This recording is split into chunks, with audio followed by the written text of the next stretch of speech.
मुंबई की रौनक भरी सड़कों के बीच एक आलीशान अपार्टमेंट की बालकनी से अनाया हर सुबह चाय पीते हुए समंदर को निहारती थी। उसकी शादी को 2 साल हो चुके थे। उसके पति अर्जुन एक सॉफ्टवेयर कंपनी में सीनियर इंजीनियर थे और ज्यादातर समय काम में ही उलझे रहते। शुरू में सब अच्छा था, प्यार, रोमांस, घूमना फिरना, लेकिन अब सब कुछ एक रूटीन बन चुका था। अर्जुन देर से आता, थका होता और अक्सर फोन में बिजी रहता। उसी इमारत में कुछ दिन पहले एक नया किराएदार आया था, कबीर। लंबा, गहरे भूरे बालों वाला, रहस्यमयी आंखों वाला युवक। अनाया की नज़र उससे पहली बार तब मिली जब वो लिफ्ट में था और किताब पढ़ रहा था, द साइलेंट पेशेंट। अच्छा, पसंद है आपको सस्पेंस? अनाया ने पूछ लिया। जी, सस्पेंस में तो जिंदगी का असली मजा है, कबीर ने मुस्कुराकर जवाब दिया। और यहीं से एक नई कहानी शुरू हुई। कबीर और अनाया की मुलाकातें अब अक्सर होने लगी थीं। कभी पार्क में, कभी जिम में, कभी टेरेस पर।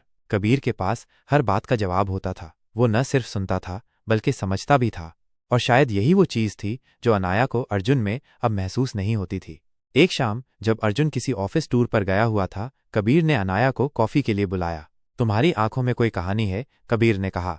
अनाया ने एक फीकी मुस्कान दी। शायद हर शादीशुदा औरत की होती है, और हर कहानी का कोई रहस्य होता है, कबीर ने झुककर कहा। अनाया अब खुद से सवाल पूछने लगी थी, क्या ये जो कबीर के साथ महसूस हो रहा है वो गलत है, या फिर ये उसकी अधूरी इच्छाओं का जवाब है? अर्जुन जब भी घर आता वो अपने मोबाइल या लैपटॉप में ही डूबा रहता। एक रात अनाया ने उससे पूछा, क्या हमारे बीच सब कुछ पहले जैसा है?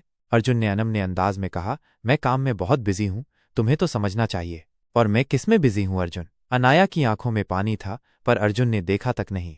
कबीर और अनाया की मुलाकातें अब भावनात्मक लगाव में बदल चुकी थीं। एक दिन कबीर ने कहा, अगर तुम चाहो तो तुम्हें इस रिश्ते से बाहर निकाल सकता हूं।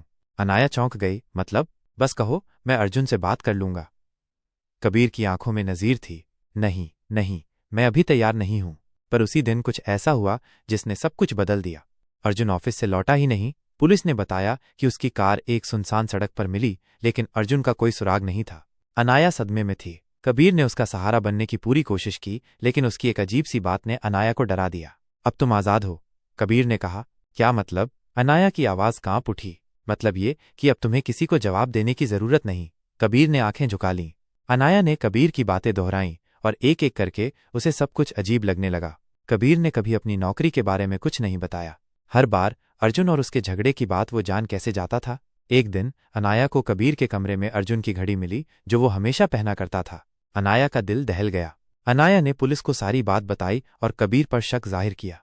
एक हफ्ते बाद एक खुफिया जानकारी सामने आई। कबीर का असली नाम विक्रम मल्होत्रा था और वो अर्जुन की कंपनी में कभी जूनियर इंजीनियर था। कबीर को ऑफिस से निकाल दिया गया था और इसका जिम्मेदार वो अर्जुन को मानता था। उसने न सिर्फ अर्जुन का अपहरण किया बल्कि खुद को अनाया के करीब लाकर बदला लेने का पूरा प्लान बनाया। पुलिस ने कबीर को गिरफ्तार किया और कुछ दिनों बाद अर्जुन को एक पुराने फार्म हाउस से जिंदा बरामद कर लिया गया। जब अर्जुन वापस आया तो अनाया ने उसे देखा, कमजोर पर जिंदा। अर्जुन ने कहा, मैंने तुम्हें खो दिया होता, लेकिन शायद ये सब मेरी गलती थी।